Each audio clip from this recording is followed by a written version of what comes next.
श्रवण कौशल। प्राचीन काल की बात है, हमारे देश में एक महान कवि निवास करते थे जिनका नाम था मलिक मुहम्मद जायसी। वे सूफ़ी कवि थे। उन्होंने अपनी कविताओं द्वारा हिंदू मुस्लिम में एकता लाने का प्रयास किया। मुसलमान होकर भी उन्होंने हिंदू कहानियों को अपने काव्य में स्थान दिया। यद्यपि जायसी बहुत उच्च कोटि के कवि थे, तथापि देखने में उनकी शक्ल सूरत अच्छी नहीं थी।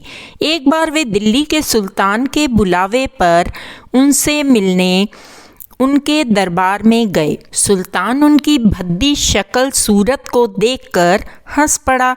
जायसी ने हंसते हुए सुल्तान से पूछा, आप कुम्हार पर हंस रहे हैं या घड़े पर? यदि आप कुम्हार पर हंस रहे हैं तो मूर्ख हैं, और यदि घड़े पर हंस रहे हैं तो महामूर्ख। जायसी के इस वाक्य को सुनकर सभा में सन्नाटा छा गया। उनके वाक्य का अर्थ कोई भी समझ ना सका, इसलिए सब जायसी की बात पर उसको भला बुरा कहने लगे। सुल्तान की गर्दन शर्म से झुक गई।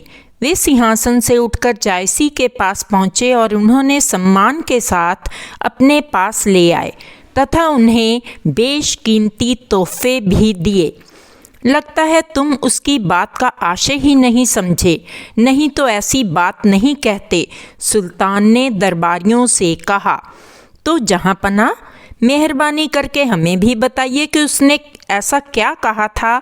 आप अपनी गद्दी छोड़कर उसे इज्जत के साथ अपने पास ले गए और उसे इतने बेशकीमती तोहफे भी दिए। वजीर ने कहा। सुल्तान ने मुस्कुराते हुए कहा, कुम्हार घड़े बनाता है और उसके बनाए घड़ों में से कोई बहुत खूबसूरत बन जाता है तो कोई भद्दा।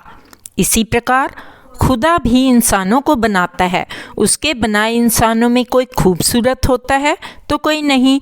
अगर हम उस खुदा पर हंसते हैं तो मूर्ख हैं, अगर खुदा के बनाए इंसानों की शक्ल सूरत को देखकर हंसते हैं तो महामूर्ख नहीं तो और क्या हैं।